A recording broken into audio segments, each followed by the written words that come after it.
Pues hemos visto en estos últimos 2 días 2 de los recursos que nuestro Señor Jesús nos ha dado para llevar a cabo lo que se llama la Gran Comisión. Nos ha dado en primer lugar una visión para impulsarnos en la obra, para motivarnos, para llenar nuestro campo visual, para dar ánimo a nuestros corazones. Y sin esta visión no vamos a perdurar. Necesitamos ver la meta, necesitamos ver cuál será el fin de estos esfuerzos evangelísticos. Y no se ven a veces a corto plazo, pero a largo plazo el Señor nos ha dado una gran visión de un mundo convertido a Cristo. Y como dije en el primer día, eso no significa que todos serán salvos, pero quiere decir que de todas las naciones, todos los linajes, habrá un remanente en el cielo, un mundo salvo. Y luego hemos visto que el Señor nos ha dado un mensaje muy específico para proclamar, que consideramos ayer. Pero yo creo que es muy conveniente, si el tema es la Gran Comisión, que también consideramos esa comisión. Entonces, esta mañana voy a leer sobre la Gran Comisión, estas palabras en Mateo 28, porque además de una visión, un mensaje, nos ha dado una comisión que cumplir. En Mateo 28, a partir del versículo 16. Pero los 11 discípulos se fueron a Galilea, al monte donde Jesús les había ordenado, y cuando le vieron, le adoraron, pero algunos dudaban. Y Jesús se acercó y les habló diciendo: Toda potestad me es dada en el cielo y en la tierra. Por tanto, id y haced discípulos a todas las naciones, bautizándolos en el nombre del Padre y del Hijo y del Espíritu Santo, enseñándoles que guarden todas las cosas que yo os he mandado. Y aquí yo estoy con vosotros todos los días hasta el fin del mundo. A lo mejor se te ha ocurrido una vez preguntarse por qué se llama la Gran Comisión. ¿Qué es lo que hace esta comisión grande? Porque eso quiere decir que es más importante que otras instrucciones, otros mandatos que el Señor nos ha dado. Es más importante que amar a nuestro prójimo como a nosotros mismos. Es más importante que ayudar al pobre, al necesitado. Es más importante que asistir a las reuniones, a orar con los hermanos, a adorar a Dios. Obviamente no. No todos los mandatos del Señor son importantes. Pero este mandamiento se llama la Gran Comisión porque nos habla de lo que tiene que ser la actividad principal de la iglesia en el tiempo entre los dos advenimientos. Es la gran tarea que tenemos que llevar a cabo juntos, porque no hay otra organización, no hay otra comunidad en la tierra que tenga esta comisión. Solamente la iglesia del Señor puede hablar del Señor. Entonces, y esta es nuestra comisión, llevar este mensaje al mundo. Y es tan importante que una iglesia que ignore esta comisión no puede considerarse una iglesia fiel a Cristo. Esta es la tarea que tenemos, hermanos, la tarea. Y vamos a considerar 5 aspectos de la tarea en esta mañana. Y todos los temas empiezan con la letra C para recordarlos. Primero vamos a considerar el contexto de la comisión, es decir, el entorno histórico y geográfico en el que se la dio a los discípulos. Segundo, los conscriptos de la comisión, o sea, las personas que Cristo llama como, que Él recluta como soldados en su ejército para llevar a cabo esta comisión. Luego, la coherencia de la comisión, o sea, la lógica detrás, que demuestra que esta comisión es razonable, totalmente razonable, inevitable. En cuarto lugar, el contenido de la comisión. ¿Cuáles son las cosas específicas que Cristo nos manda a que hagamos? Y en quinto lugar, el consuelo de la comisión. ¿Cuál es la gran promesa que Cristo nos ha dado para fortalecer nuestros corazones en cumplir esta tarea? Entonces, el contexto, los conscriptos, la coherencia, el contenido y el consuelo de la gran comisión. Cuando hablemos del contexto de la comisión, estamos hablando del contexto histórico y el contexto geográfico. Y el contexto histórico es muy significativo, porque realmente lo que vemos en la Biblia es que hay un vínculo muy, muy estrecho entre la resurrección de Cristo y la gran comisión. Esta es una comisión que no podría haber sido dada a la iglesia antes de la resurrección. Porque la resurrección y la comisión que sigue marca una nueva época en la historia. Marca un antes y después. Ahora Cristo va a encomendar a su pueblo una tarea de mayor alcance, una tarea de mayor trascendencia que jamás se le había dado al pueblo de Dios antes. Tienen que llevar las buenas nuevas de su Señor a todo el mundo. Y eso no va a ser una tarea fácil, porque el mundo no es amigo de Dios. El mundo es hostil a Dios. No quiere a personas llegando y diciendo: tenéis que arrepentiros, tenéis que abandonar a vuestros ídolos, tenéis que abandonar al pecado, reconocer al Dios verdadero, doblar la rodilla delante de su Hijo que Él ha enviado al mundo, recibirlo como Señor y Salvador de tu vida. Pues el mundo no quiere escuchar eso.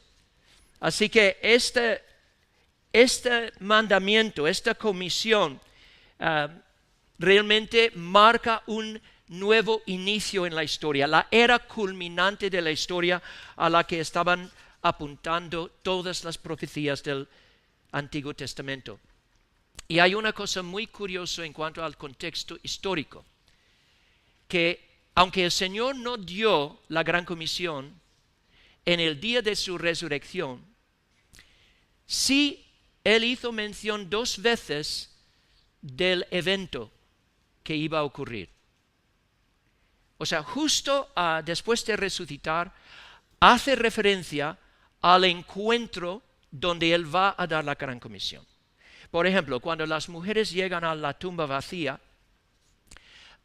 entonces, y el ángel se les aparece, ¿qué dice el ángel? Dice: no temáis, porque sé que buscáis a Jesús el crucificado. Él no está aquí porque ha resucitado como dijo. Venid, ved el lugar donde yacía el Señor.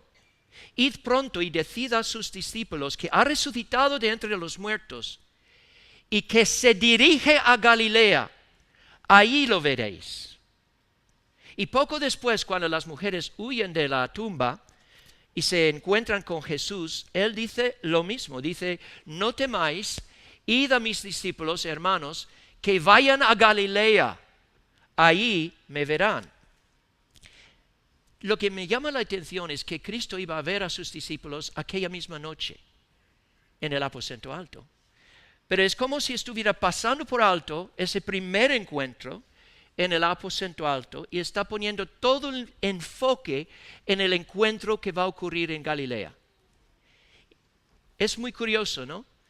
Pero es porque es en Galilea que Él va a desvelar a los discípulos la tarea que ahora tienen a la luz de su resurrección. ¿Y por qué Galilea? Ahora tenemos que entender el entorno geográfico y qué es lo que indica acerca de la gran comisión. En principio, Cristo podría haberles dicho en el aposento alto: os comisiono a llevar el evangelio a las naciones. Podría haberles lo dicho entonces, pero no. Les envió a Galilea para esperar allí su aparición en el monte. ¿Y por qué esto es significado? Porque Galilea, no Judea, tiene una asociación muy íntima con los gentiles. De hecho, en el primer siglo, Galilea tenía el apodo Galilea de los gentiles. ¿Por qué? Porque era un lugar de mucho comercio, personas pasaban por Galilea de todo el mundo. Había un dicho entre los judíos: Judea no está en el camino a ninguna parte. Galilea tiene caminos que van a todas partes. Y esto es muy significativo porque la Gran Comisión va a tener como su enfoque el envío de sus discípulos a las naciones del mundo, a los gentiles. Por eso no da la comisión en Judea. Judea representa el centro del mundo judío, el centro donde están los líderes religiosos que habían rechazado al Mesías. Y ahora es una señal de que la gracia de Dios está pasando de ellos a los gentiles. Y por eso es en Galilea, es en ese monte que Cristo les da la comisión de llevar el evangelio a todo el mundo. Pero ¿a quiénes enlista o a quiénes son los alistados, los reclutados, los conscriptos? Hay personas que dicen que esta comisión solo tiene que ver con el mandato dado a los 11 apóstoles y solo a ellos, y que la gran comisión se cumplió en el primer siglo y ya no tiene vigencia. No sé si habéis oído esta postura. ¿Y en qué se basa? Pues dice en el versículo 16: pero los 11 discípulos se fueron a Galilea, al monte donde Jesús les había ordenado. Y cuando le vieron, le adoraron, pero algunos dudaban. Entonces ellos dicen: mira, solamente los 11 fueron al monte, solamente a ellos se les dio la gran comisión. Esto no es una comisión dada a la iglesia entera, es una comisión dada a los apóstoles. Pero yo creo que este es realmente ver cosas que no están allí. O sea, el hecho de que el énfasis está en los 11 no quiere decir que no hubiera otras personas que les acompañaran en ese viaje al monte. Es como si yo dijera, puesto que uno de los evangelios habla de un ángel en la tumba vacía, no podía haber dos. No, es que cada evangelista tiene su propia perspectiva, está enfocándose en diversas cosas. Y aquí los 11 van, pero yo creo que hay evidencia que este mandato, esta comisión, realmente tiene un alcance más amplio. En primer lugar, dice: cuando le vieron, le adoraron, pero algunos dudaban. Ahora bien, yo pienso que eso probablemente no se refiere a los 11. ¿Por qué? Porque ellos ya habían visto a Jesús en el aposento alto. Ya tenían plena evidencia de que Jesús estaba resucitado. Pero algunos de los otros discípulos todavía no le habían visto. Entonces acompañaron a los apóstoles. Pero como no habían visto a Jesús, cuando le vieron ahí en el monte, entonces algunos cuestionaban: ¿realmente es Él? ¿Es un impostor? No podían ver o no podían creer la evidencia de sus propios ojos. Hermanos, esto también es algo que yo creo que es de mucho ánimo. ¿Por qué digo eso? Porque demuestra que Dios alista a personas de poca fe en su labor, a veces. O sea, alista a toda la iglesia, es lo que vamos a ver. O sea, todos tenemos una parte en la gran comisión. Tengamos una fe fuerte o tengamos una fe débil. También demuestra que la fe, muchas personas piensan: si solo pudiera ver, creería. Pues no. Eso es lo que creía el hombre rico, ¿no? En el infierno. Si mis hermanos me ven, creerán. Él dijo: si no creen a Moisés y los profetas, no van a creer aunque vean a un hombre resucitado de entre los muertos. Ahí hay discípulos dudando, viendo a Jesús resucitado, porque le habían visto morir, habían visto la sangre, habían visto su cuerpo destrozado. Y ahí está. No lo podían creer. Entonces, esta es una razón porque creo que la comisión tiene aplicación a toda la iglesia, porque si había otros presentes, estas palabras también implican a ellos. Pero además, la promesa que Cristo da. Fijaos en la promesa al final de la comisión. he aquí yo estoy con vosotros todos los días hasta el fin del mundo. O sea, la promesa de la presencia de Cristo es una promesa que se aplica a toda la edad de la iglesia, hasta el fin, hasta la segunda venida de Cristo. Si la promesa es vigente hasta la segunda venida de Cristo, la comisión también es vigente. ¿O es que los apóstoles llegaron a China? ¿Llegaron a América del Sur? ¿Llegaron a África? ¿A África del Sur? No, había muchos terrenos que los apóstoles no alcanzaron. Pero sus sucesores, y no hablo de una sucesión apostólica, estoy hablando de los que venían después de ellos, para llevar el evangelio a pueblos desconocidos, los pueblos donde las buenas nuevas no habían llegado, pues esta promesa de Cristo claramente se aplica a ellos. Y el deber, la obligación de seguir con la gran comisión, de seguir predicando el evangelio en todo el mundo, en todo rincón, hasta los confines de la tierra, hasta la segunda venida de Cristo. Esta es nuestra obligación. Así que este es el contexto. Pero, y hemos visto los conscriptos también. Pero consideremos ahora la coherencia de la comisión. Y cuando hablo de coherencia, estoy hablando de la lógica. Porque piensa en esta comisión.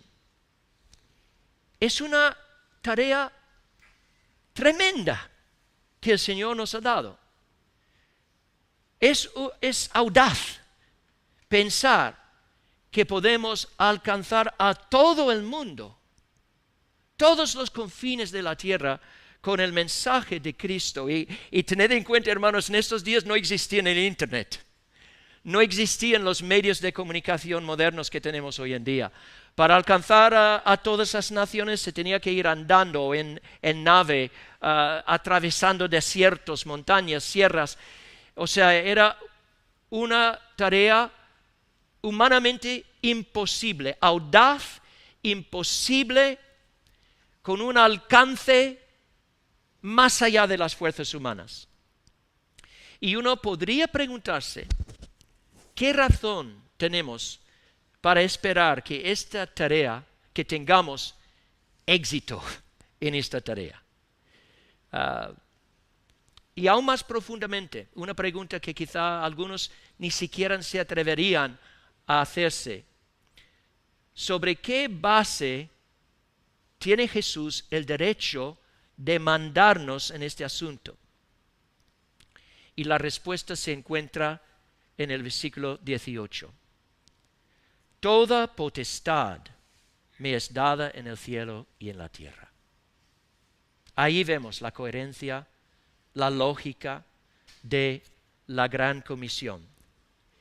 Podemos y tenemos que llevar a cabo esta tarea porque a Cristo se le ha dado toda potestad. La palabra potestad en el griego original es exousia. O no sé si es exousia o exousia, creo que es exousia. Y se refiere al derecho de usar el poder. El derecho de usar el poder. Piensa, por ejemplo, en un primer ministro o un presidente de una nación. Antes de ocupar su oficio, no tiene poder para hacer muchas cosas. Pero cuando asume su oficio, cuando él presta juramento en el cargo, en ese momento se le inviste con el derecho a usar ciertos poderes. Poderes para firmar órdenes ejecutivas, para hacer cumplir las leyes, para hacer ciertos cambios en las políticas. No tenía estos poderes antes, pero el momento que él es investido con los poderes de su oficio, ahora tiene un poder para hacer muchas cosas. Y Cristo aquí dice, vosotros podéis y tenéis que obedecerme por la potestad que me ha sido dada. Y eso nos lleva a plantear otra pregunta, que a lo mejor también se te ocurriría. Si Cristo es Dios, Entonces, ¿no ha tenido toda la autoridad desde la eternidad? ¿No? Dios no recibe su autoridad de nadie. ¿Cómo puede Cristo decir, toda potestad me es dada? Y yo creo que la respuesta a esta pregunta es que sí, como Dios, Cristo tiene desde toda la eternidad toda autoridad. Es Dios. Pero aquí está hablando en su papel como Dios hombre. Aquel que se ha encarnado en este mundo para llevar a cabo la obra de la redención. Él ha asumido una naturaleza humana y en esa naturaleza humana se ha humillado más y más para cumplir la voluntad del Padre que le ha enviado al mundo. Ha tomado forma de siervo y en esta forma de siervo él ha seguido obediente a la voluntad del Padre, sometiéndose a la voluntad del Padre hasta lo sumo, hasta la muerte de la cruz. Entonces, ahora que ha completado su obra y ha sido resucitado de entre los muertos, el Padre le ha investido con autoridad ilimitada como el Dios hombre para reinar sobre todas las naciones y llevar a cabo la tarea de la gran comisión. Porque lo que tenemos que entender en cuanto a Jesús es que en la encarnación Él no perdió ninguno de sus atributos divinos, ninguno. Siguió siendo Dios todo el tiempo que estuvo aquí en la tierra. Pero sí, en cuanto al ejercicio de sus atributos divinos, Él asumió unas restricciones, unas limitaciones. Él podría haber hecho muchas cosas que no hizo porque estaba conduciéndose según la voluntad del Padre. Así que después de 40 días en el desierto, cuando tenía mucha hambre, con facilidad podría haber convertido piedras en pan. Podría haber hecho exactamente lo que Satanás le dijo que hiciera para satisfacer su hambre, pero no lo hizo. ¿Y por qué? Porque no era la voluntad de su Padre. Aceptó la limitación. No voy a ejercer mi poder de esta manera. Y luego, en el huerto de Getsemaní, cuando los hombres vienen para arrestarlo, Él dice, yo podría clamar a mi Padre y enviaría millares de ángeles para rescatarme de esta situación. Podría haberlo hecho, pero no lo hizo, porque estaba totalmente sometido a la voluntad del Padre. Por eso también cuando la mujer sirofenicia vino a Él buscando ayuda, su respuesta, que parecía un poco no muy amable, dijo, yo no soy enviado sino a las ovejas perdidas de la casa de Israel. O sea, durante su ministerio en la tierra había esas restricciones, esas limitaciones en cuanto al ejercicio de poder, de su poder. Al final sí ayudó a la mujer sirofenicia, pero porque era la voluntad de su Padre. O sea, se condujo en todo por la voluntad del Padre. Ahora, después de la resurrección, el Padre se le quita todas esas restricciones. Y ahora dice, hijo mío, por tu muerte en la cruz, has ganado tu premio. Has ganado las naciones como herencia.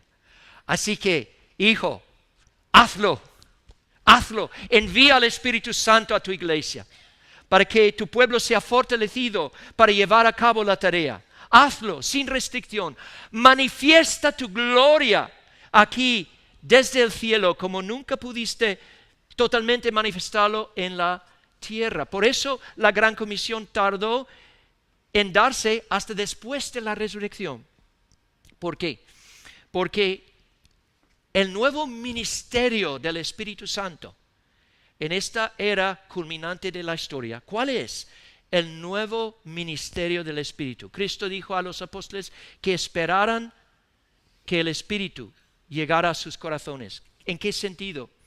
El Espíritu fue derramada para llenar sus corazones con una visión de la gloria de Cristo, como el Señor exaltado de los cielos y la tierra, para que con esta visión de su gloria podían hablar de Él, podían hablar de su grandeza y su gloria. Y eso no podía pasar antes de cumplir la obra de la redención. Así que ahora el Señor tiene esta libertad dada por la voluntad del Padre de derramar el Espíritu Santo sobre toda carne y de enviar a obreros a todas las naciones. Y eso solo podía hacer a base de su muerte en la cruz. Primero tenía que morir y luego recibió esta autoridad, esta potestad para derramar sobre todo el mundo y enviar a todo el mundo a sus obreros. Y eso nos lleva al contenido de la Gran Comisión. Y aquí vemos 4 verbos que resumen cuál es nuestro deber en esta comisión. Dice, por tanto, id, haced discípulos a todas las naciones, bautizándolos en el nombre del Padre, del Hijo y del Espíritu Santo, y enseñándoles que guarden todas las cosas que os he mandado. 4 palabras: id, haced discípulos, bautizad y enseñad.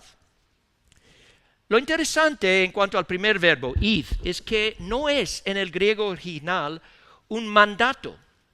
O sea, no se encuentra en el modo imperativo. Cristo no dice literalmente id. El verbo es una forma del verbo que se llama el participio presente. Y se puede traducir con más exactitud así: yendo pues, haced discípulos. Yendo, o algunas traducciones pueden decir, a medida que vayáis, mientras vayáis, por lo tanto, haced esto. Es curioso, ¿no? El mandato de ir es una suposición. O sea, si ahora quiere que las naciones lleguen al conocimiento del Evangelio, obviamente sus siervos van a tener que ir. Pero la forma del verbo nos dice algo muy importante. Y es que el pueblo de Dios, en primer lugar, el pueblo de Dios es un pueblo en movimiento. Es un pueblo en movimiento. Y por lo tanto no podemos esperar hasta llegar a cierta meta o cierto lugar para llevar a cabo este mandamiento, ¿no? O sea, hay personas que están siempre esperando. Bueno, primero tengo que cumplir mis estudios en el seminario, primero tengo que llegar a ese campo misionero y hasta entonces no puedo hacer nada. Estoy preparándome y no puedo hacer nada hasta llegar de punto A a punto B. Me gustó lo que nos dijo Ángel acerca de Jim Elliot. Cuando él estaba esperando llegar a Ecuador, no quedó así pasivo. Él estaba enseñando, estaba visitando las cárceles, estaba haciendo discípulos donde quiera que estuviera. Este es el llamado. Yendo, que hagamos discípulos, donde quiera que estemos. Somos un pueblo en movimiento. Y otra cosa que yo creo que esto significa es que debemos involucrarnos en la sociedad a nuestro alrededor. O sea, yo creo que la Gran Comisión no se puede cumplir si, como ha dicho nuestro hermano en esta mañana, no podemos ser un pueblo retrocediendo o encerrándonos en nuestras iglesias. O en la antigüedad en la Iglesia Católica tenían este ideal del santo que sale al desierto y vive en una cueva como un ermitaño. Hermanos, yo veo eso en contra del espíritu del Evangelio. ¿Qué es lo que dice Cristo en Mateo? Que nadie enciende una lámpara para esconderla o para ponerla debajo de un cajón. No, enciende la lámpara para que dé luz a todos los que están en la casa. Si Dios nos ha encendido con la luz del Evangelio, es para que brillemos en este mundo. Y no podemos brillar si estamos viviendo como ermitaños en aislamiento. Tenemos que interactuar con la gente a nuestro alrededor, con naturalidad, mostrar un interés sincero en su bien temporal y su bien eterno y espiritual. Y es así nace el evangelismo personal. Es así como crece la iglesia. Cada creyente yendo, haciendo lo que pueda para transmitir la buena nueva y quizá formar una amistad que pueda convertir en un discipulado. Obviamente, la Gran Comisión implica que algunos van a tener que cruzar fronteras lingüísticas, fronteras geográficas y culturales para llevar a los no alcanzados. Pero cada uno de nosotros podemos hacer algo. Podemos apoyar la obra de misiones en el extranjero y podemos ser luz en nuestro propio lugar, en nuestra propia esfera de influencia. Así que tenemos que ir. Y luego tenemos que hacer discípulos. Ya hemos visto eso, pero ¿qué es un discípulo? La palabra en griego significa básicamente un estudiante o un aprendiz. En el mundo judío, un hombre joven a veces buscaba aprender bajo la tutela de un maestro respetado. Y eso es lo que hicieron los discípulos de Cristo. Les seguían, se sentaban con él a la mesa, entraban en diálogo con él para aprender de él y también para imitar su ejemplo. Este es un discípulo y esta es la meta. O sea, llevando el mensaje a las naciones es con el fin de convertir a las personas en discípulos de Cristo, aprendices, seguidores, no personas con una cabeza llena de teología que no sepan nada de orar, de obedecer, de seguir al Señor. No necesitamos simplemente cerebros, aunque no estoy hablando en contra de la importancia de la sana doctrina y de hombres de erudición que estudian las lenguas originales, etc. Necesitamos estas personas. Pero la marca de un creyente es que oye la voz del Salvador y le sigue, le obedece. Esa es la meta. Y dice Cristo que haciendo discípulos debemos también bautizarlos. Esto también es un mandato del Señor, por lo cual no podemos subestimar la importancia del bautismo. Ahora, es obvio que en el mundo evangélico y en esta misma conferencia hay algunas diferencias de convicción en cuanto a la práctica de cómo se lleva a cabo este mandato. Sobre todo, hay diferencias de convicción sobre el modo del bautismo, los miembros del bautismo, pero yo creo que es conveniente en una conferencia como esta, cuando estamos todos reunidos, reflexionar sobre las cosas que creemos en común acerca del bautismo, porque hay más que nos une que nos divide. Todos creemos muchas cosas en común acerca del bautismo. Primero, creemos en la importancia del bautismo. Es importante porque es un mandato del Señor, por lo cual no podemos eliminar este mandato, no podemos subestimar su importancia. La iglesia no tiene opción en cuanto a llevar a cabo este mandato. Segundo, todos creemos en el carácter evangélico del bautismo como una señal y sello. Es una señal que apunta la obra de Dios en la salvación. Como Dios salva a los pecadores uniéndoles a Cristo, injertándoles en Cristo.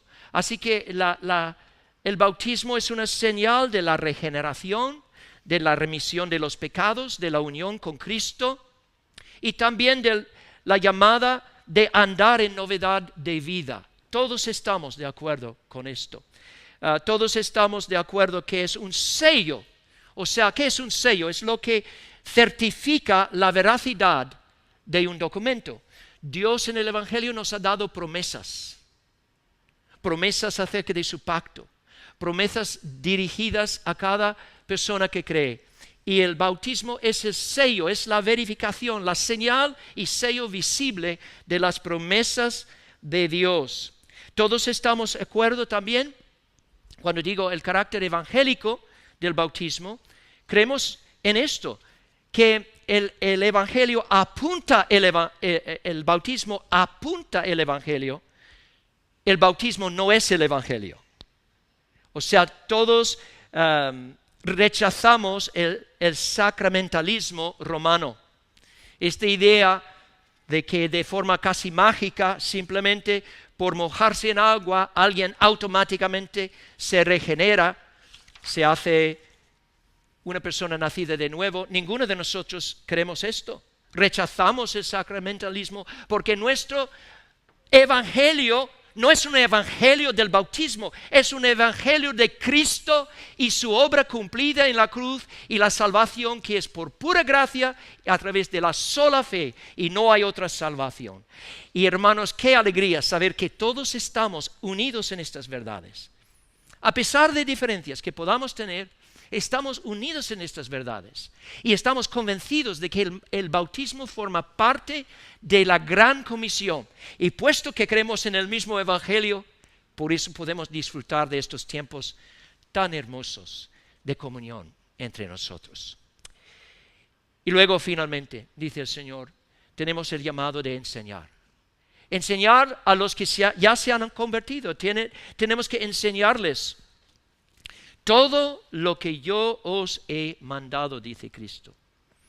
Una cosa más, que iba a decir sobre el bautismo, es que su importancia se ve también en el nombre en el que se bautizan las personas. Dice, bautizándoles en el nombre del Padre, del Hijo y del Espíritu Santo. ¿Por qué es importante? Porque esto es lo que separa la iglesia del mundo. Nuestra fe en el Dios Trino. El Dios que claramente es revelado en las Escrituras como un solo Dios que existe en tres personas. Y por eso Jesús no dice bautizándoles en los nombres, no. El nombre del Padre y del Hijo y del Espíritu Santo. En los Estados Unidos hay grupos que no quieren bautizar a las personas en el nombre de la Trinidad. Dice, no, hay que bautizar en el nombre de Jesús solamente. Y lo que normalmente esconde esta postura es la herejía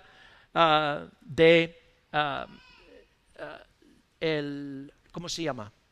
Los otros teólogos, no creen en la Trinidad, creen en el unitarismo. Eso, el unitarismo. O sea, una herejía que niega el Evangelio. Es lo que esconde esto. No, nosotros con gratitud a Dios bautizamos en el nombre del Padre, del Hijo y del Espíritu Santo. Porque hay un solo Dios en tres personas. Y como vuelvo a decir que tenemos que enseñarles todo, dice Cristo, todo lo que os he mandado. ¿Por qué? Porque todo lo que Cristo ha enseñado es verdad.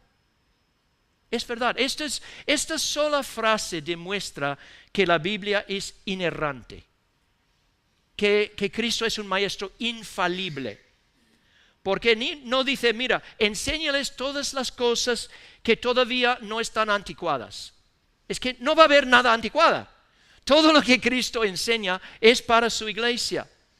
Entonces, enséñales a que guarden todas las cosas que yo os he mandado.